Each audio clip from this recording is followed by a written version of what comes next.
Welcome to the conversation at airsafe.com. I'm your host, Todd Curtis. On November 7th, 2015, I had a conversation with Rudy Maxa on his radio show Rudy Maxa's World, where we discussed the latest revelations in the crash of a Metrojet A321 aircraft in Egypt, a crash which occurred a week ago on October 31st. When things go wrong at airlines, we often turn to air safety expert Dr. Todd Curtis for answers. He's the curator of airsafe.com, a former Boeing safety engineer. Well, Todd, it's been a heck of a week in Egypt, as you probably know. The latest news, as I broadcast live at a little after 11 a.m. Eastern, although I'm in London, Eastern in the United States, that is, the news hit the press here in England last night that in August, a charter, an airline, a commercial aircraft chartered by a tour company, barely missed getting hit by a missile as it came in for a landing in Sharm el-Sheikh. Certainly interesting in light of the speculation that's going around now. What's been your reaction as you followed the ins and outs and the news stories this week? Are you thinking bomb right about now?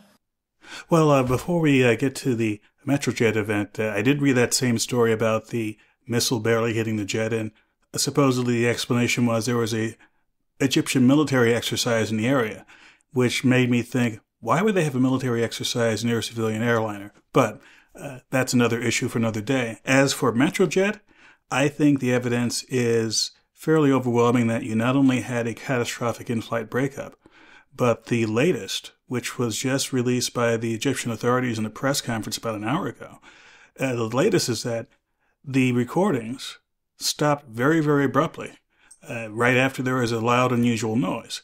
And they're doing an analysis of that noise. And that says to me that this is probably not an engine coming apart or some other system coming apart, because usually when those kinds of events happen, there's some period of time that there's a recording before the airplane stops recording. Now, you may recall that Flight 800 back in 1996 was very similar. Everything was normal. Then suddenly this explosion of the center fuel tank. No such explosion has been hinted at here. All the hints that are coming from the U.S. government, the U.K. government, and elsewhere was that this was a deliberate act. Wow. You're trending toward bomb, is what you're saying.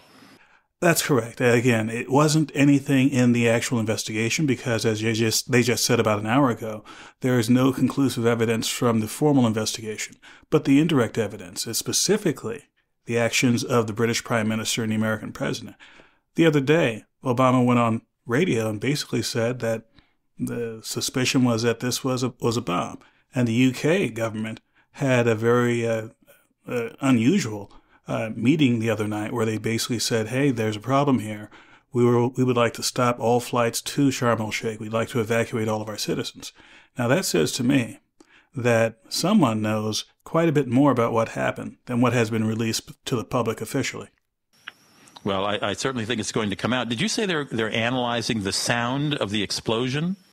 That's correct. The Egyptian authorities who was giving the briefing about an hour ago was saying that there was a loud noise right at the end of the tape, and they're sending it out for spectral analysis, which translates into they're trying to look at the frequency of that sound to see if that sound was more consistent with, let's say, a bomb versus an uncontained engine failure versus some other event that could cause a loud noise. Do you think by this time next week we'll have an answer? Or a pretty even more definitive answer, let's put it that way. I believe so, because, again, the Russian authorities, I think this was yesterday, when the Russian authorities also said that they'd like to have their citizens stop flying to Egypt, that was a huge signal to me that the Russians, in spite of their protests to the contrary, are coming around to the same conclusions that the U.S. and the U.K. government came to, that this was a deliberate act. Dr. Todd Curtis, you can follow his writing at airsafe.com. It's pandemonium at the Sharm el-Sheikh airport. It's about 50,000 Russians and 20,000 Brits try to figure out how to get home. For more information on this event, please visit metrojet.airsafe.com. Thanks for listening, and we'll see you next time.